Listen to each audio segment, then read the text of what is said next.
अजय,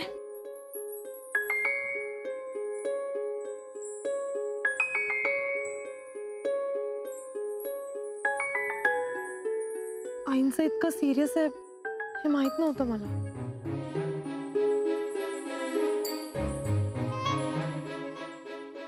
हे सगळं कधी कळलं तुला? 2-3 दिवसांपूर्वी. मग सांगितलं का नाहीस मला? तू बोलत कुठे होतीस माझ्याशी?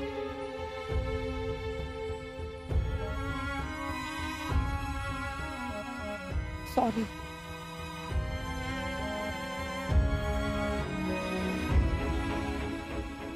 काय म्हणाले डॉक्टर? ऑपरेशन करावं लागेल आणि ऑपरेशन करून सध्याचा धोका टाळता येईल. पण जर बॉडीला क्लॉट्स फॉर्म करायची टेंडन्सी असेल तर ते पुन्हा होऊ शकतं, रिलॅप्स होऊ शकतं. त्यासाठी काळजी घ्यावी लागेल. बापरे. कॉम्प्लिकेटेड आहे सर्जरी. पण जर आता हे केलं नाही तर आईच्या जीवाला धोका होऊ शकतो. मग करून घेऊ ना ऑपरेशन? करावंच लागेल. हे बघ, पप्पांच्या ओळखीचे काही डॉक्टर्स आहेत, आपण त्यांना विचारू. ठीक आहे ना, आपण घेऊ त्यांचा सल्ला जर गरज पडली तर. बरं, मी आईला काय अजून सांगितलं नाहीये.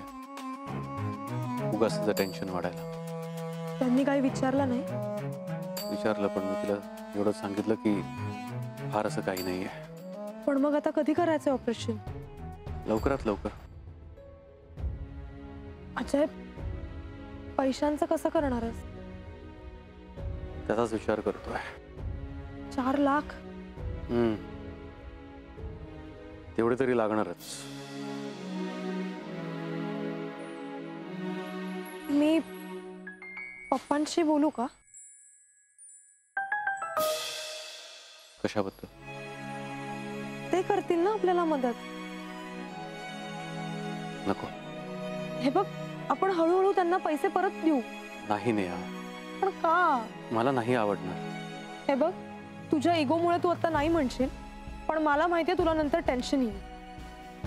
नाही, प्रश्न इगोचा नाहीये. ते माझे सासू सासरे आहेत. अगं, लग्न केलं नाही आणि त्यांच्याकडून मदत घेतोय असं नको व्हायला. पण मी बोलेन ना त्यांच्याशी. तरीही नको. अजय, मी त्यांची एकुलती एक मुलगी आहे. माझ्यासाठी आतापर्यंत त्यांनी ज्या ज्या इन्व्हेस्टमेंट्स केल्यात ना, त्या तुझ्यासाठी केल्यात. त्या माझ्यासाठी नको यूज व्हायला. तुझ्यासाठी नाही, इनडायरेक्टली त्या माझ्यासाठी. तरीही नको नेहा. पण कुठून तरी तर पैसे तुला उभे करावे लागणारच आहेत ना. ते आम्ही बँकेतून लोन काढीन, FD मोडीन, काय हवं ते करेन, पण मला कुणाकडून मदत नाही घ्यायची आहे. पण का? एवढे परके वाटतो का आम्ही तुला? प्लीज, मला इमोशनल ब्लॅकमेल करू नकोस.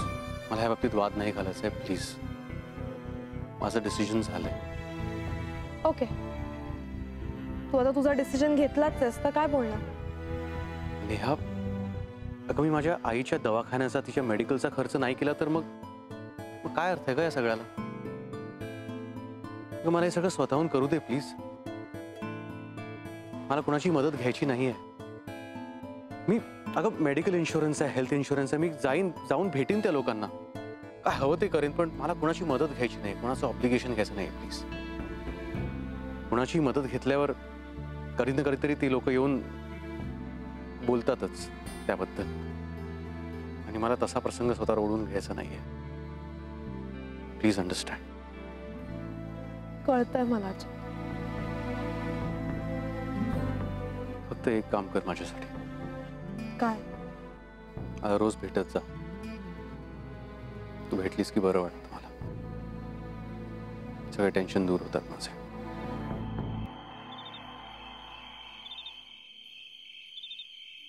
काळजी करू नकोस, सगळं ठीक आहे. येऊ मी? Take care.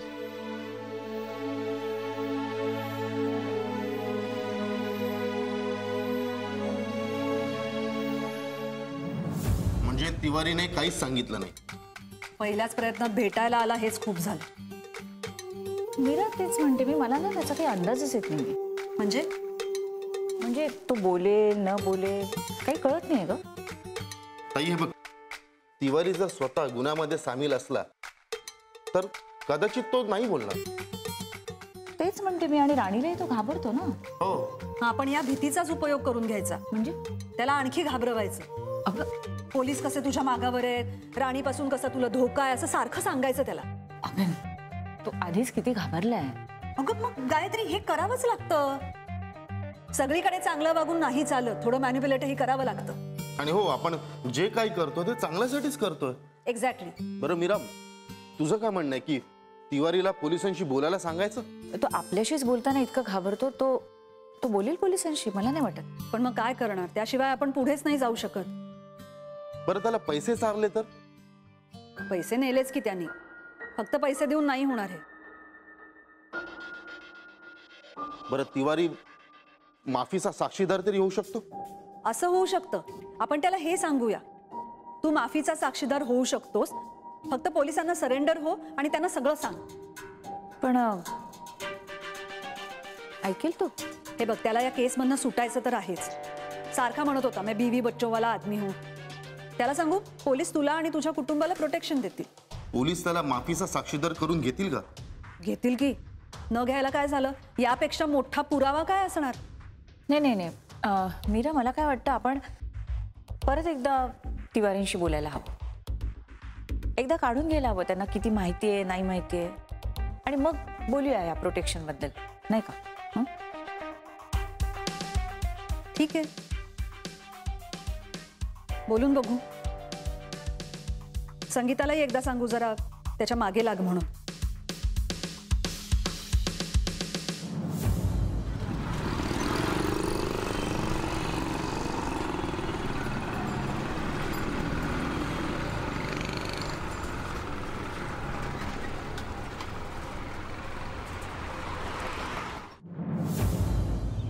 अजय, ए अजय, अंधार करून ठेवलाय सगळं.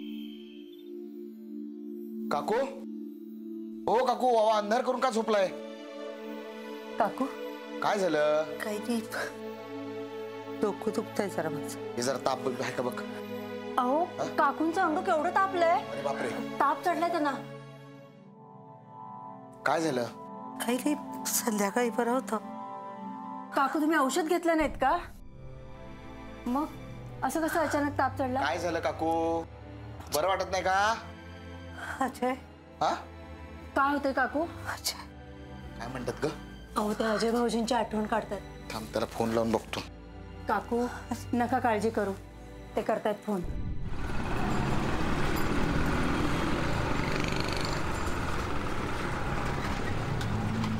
फोन काय उचलत नाही तो. अहो मग तुम्ही नका काळजी करू, मी बघतो काय करायचं ते. हा काकू. काकू, हाँ तिवारी जी, क्या हुआ? बाल बाल बच गए संगीता जी। आज मैडम ने तो हमें जान से ही मार दिया होता। तुमने उनको बताया? नहीं। मीरा मैडम क्या बोली? वो तो बहुत कुछ बोली, पर हम बहुत डर गए थे संगीता जी, हमने उनको भी कुछ नहीं बताया। तिवारी जी तुम ऐसे क्यों करते हो? क्योंकि मैडम हमें मार डालेंगी संगीता जी, हमारे बीवी बच्चे अनाथ हो जाएंगे। लेकिन अगर तुम मीरा मैडम को जाके बताओगे तो वो बच जाएंगी ना तुमको। संगीता जी, मैडम के कब्जे से किसी को कोई नहीं बचा सकता। तिवारी जी फिर सच कैसे पता चलेगा? वो सब हमको नहीं पता, हम तो बुरी तरह से फंस गए। हम यहाँ से भाग जाना चाहते संगीता जी। जाओ, लेकिन सब कुछ मीरा मैडम को बता के जाना। नहीं संगीता जी, उनको बताने जैसा कुछ नहीं है हमारे पास। तिवारी जी, ये सब कुछ हम धनंजय साहब के लिए कर रहे हैं ना। लेकिन संगीता जी, हम जो भी करें अपने बीवी बच्चों के लिए करें। आप प्लीज हमें बख्श दीजिए, हम इस झमेले में नहीं पड़ना चाहते। तिवारी जी आप गलती कर रहे हैं। अगर आप सच नहीं बोलोगे ना तो ये सब कुछ ऐसे ही चलता रहेगा। कितने दिन ऐसे डर डर के जियोगे? किसी की सुटका नहीं होगी इसमें से। समझ रहे हो आप मेरी बात? आपको जो भी कुछ पता है वो मीरा मैडम को जाके बताओ। जो भी पता है सच वो सब जाके बताओ उनको। सुन रहे हो आप मेरी बात?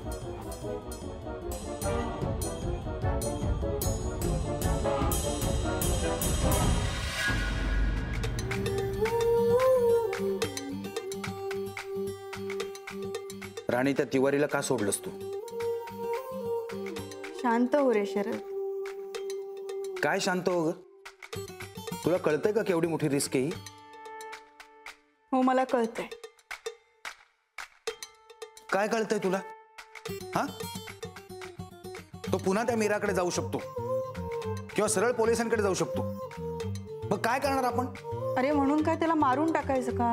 हो, दुसरा काही इलाज नाहीये. शरद, मी त्याला पुरतं घाबरवलंय. तो अशी हिंमत नाही करणार पुन्हा. संगीतालाही घाबरवलं होतंस तू. काय झालं? थांबले का तिचे उद्योग? उलट त्या तिवारीलाच मीराकडे पाठवलं तिने. मीराच्या कॉन्टॅक्ट मध्ये ती आहेच. म्हणजे तिवारीला त्यांच्या बाजूने वळवतायत ते. मग संगीताला का सोडलंस? का नाही मारून टाकलंस तिला? राणी, संगीतावर पोलिसांचं लक्ष होतं. तूच ताब्यात दिलंस ना, तेही मला न विचारता. अरे हो शरद, पण आता माझ्यावर चिडून काय उपयोग आहे? मला इतकंच कळतंय की तिवारीला सोडून देऊन तू चूक केलीयस. शरद, जरा डोकं शांत ठेव. काय मध्येच होतं रे तुला? हे बघ, तिवारीनं नुकताच त्या मीरा आणि गायत्रीला भेटून आलाय. समजा आज रात्री जर का तो मेला ना, तर या दोघी लगेच पोलिसांकडे जातील आणि आपल्यावरती संशय येईल. परत उलट तपासणी. एक खोटं लपवण्यासाठी आणखी एक खोटं बोलावं लागेल. कुणी सांगितलंय? आणि ज्याला त्याला नाही मारून टाकू शकत आपण, नाहीतर एक दिवस असं होईल की सगळेच संशयित मिळेल आणि आपण दोघंच जिवंत राहिलोय. साहजिकच पोलीस आपल्यालाच पकडून नेणार. मला वाटलंच होतं तिवारी काहीतरी घोळ घालणार.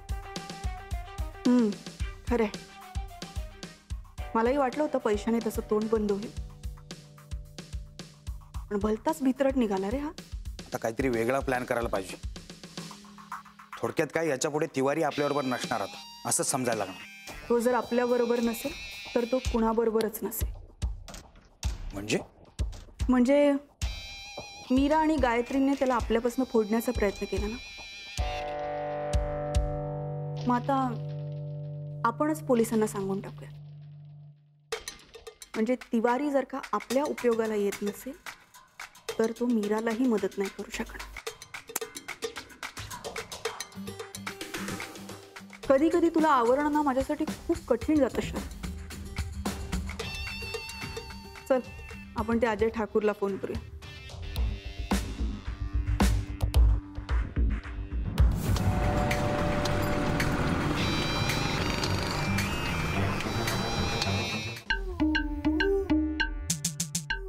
फोनच उचलत नाही रे हा माणूस. परत कर. नाही उचलणार. त्याच्याबरोबर ती पिल्लावळ असते ना, त्यांच्यापैकी कोणाला तरी कर. त्या मेमानेचा नंबर होता खरा माझ्याकडे. आहे, लावून बघ. बोल.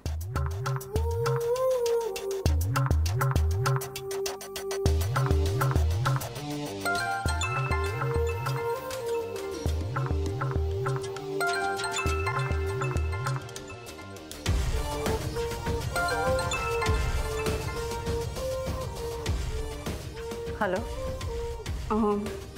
कोण बोलतंय? मी मिसेस मेमाणे बोलते. आपण कोण? मी राणी सरदेसाई बोलते. मला जरा मिस्टर अजय ठाकूर यांच्याशी बोलायचं होतं. ॲक्च्युली ते माझा फोन उचलत नाही आहे, म्हणून मी या नंबरवर केला. अजय भाऊजी नाही आहेत घरात आणि हे बाहेर गेले. मी अजय भाऊजींच्याच घरात आहे. बरं, तुमचा काही निरोप आहे का? मी सांगते त्यांना. तुम्हाला काही माहिती आहे का मिस्टर अजय कधी येतील? अहो, काहीच माहीत नाही. आम्ही सुद्धा त्यांचीच वाट बघतोय. नाही म्हणजे त्यांच्या आईची तब्येत बरी नाही ना, त्यामुळे मीही इथेच आहे. आम्ही शेजारीत राहतो ना त्यांच्या. ओ, काय झालं त्यांच्या आईंना? अहो त्यांच्या आईची तब्येत खूप सिरियस आहे हो. डॉक्टरने सांगितले रक्तात गाठी झाल्यात. ऑपरेशन लवकर करायला हवं, नाहीतर पेशंट काही वाचू शकत नाही म्हणून. अरे बापरे, खूपच सिरियस आहेत का? हो ना, खूपच. कधी आहे ऑपरेशन? अहो ते काय माहीत नाही हो, पण ऑपरेशन करावंच लागेल. अजय भाऊजी त्याच टेन्शनमध्ये आहेत. आईची तब्येत, दवाखाना हे सगळं एकट्याला खूप अवघड जातं हो त्यांना. बरं, तुमचं काही काम होतं का? झालं. आय मीन होईल आता. हरकत नाही, मी नंतर फोन करते. बरं, ठीक आहे.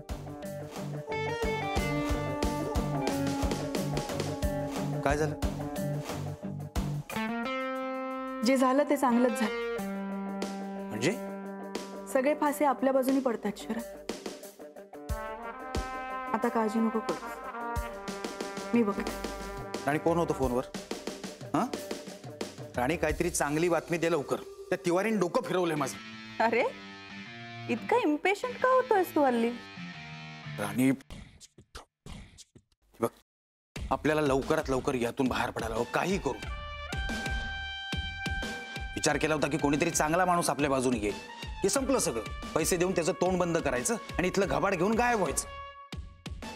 पण नाही, आपल्या राशीला आला तो अजय ठाकूर. तिथूनच चुकत गेलं सगळं. शरद, एका क्षणात सगळं चित्र बदलतं रे. इतके दिवस जे जमलं नाही असं आपल्याला वाटत होतं, ते आत्ता एका फोनमध्ये जमलं. म्हणजे अजय ठाकूरच्या आईची तब्येत खूप गंभीर आहे. काहीतरी ब्लॉकेजेस वगैरे झालेत म्हणे.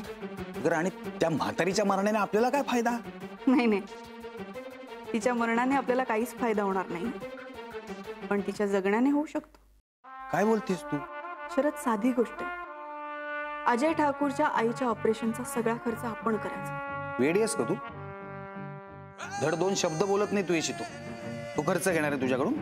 नको घेऊ दे ना, आपण देऊ.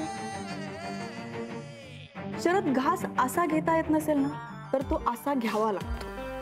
पोट भरल्याशी मतलब. तो अजय ठाकूर त्याचं तोंड पैशानं किंवा आणखी कशाने बंद होत नाहीये ना, मग आपण आपला चांगुलपणा दाखवून त्याचं तोंड बंद करूया. शेवटी त्याच्या आईच्या जीवाचा प्रश्न आहे. आपण मदत केली तर कदाचित वाचेल, नाहीतर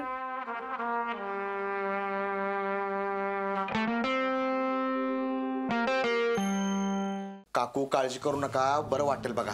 आणि अजयची वेळ झाली यायची, येईलच इतक्यात. हा, आराम करा तुम्ही. अरे तुम्ही दोघं इकडे? बरं झालं आलास. अरे काकूने जरा ताप आलाय. हो भाऊजी, काकूंचा ताप 103च्या वर गेलाय. आणि आईला सकाळी फोन केला होता, ती बरी होती. अचानक? हो ना, मी पण संध्याकाळपर्यंत इथेच होते, तेव्हाही बऱ्या होत्या. पण आता असं अचानक काय झालं काही कळत नाहीये. डॉक्टर म्हणाले होते की ताप फार चढू देऊ नका. डॉक्टरांच्या कानावर घालतोस का तू? हो. बरं, आईने काय खाल्लंय का? नाही, मी असेपर्यंत तर काहीच खाल्लं नाही. बरं, मी डॉक्टरांना फोन करतो.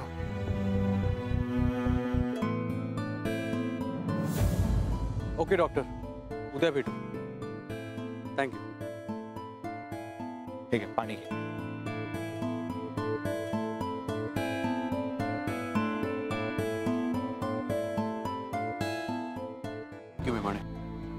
तुम्ही सगळे होतात म्हणून.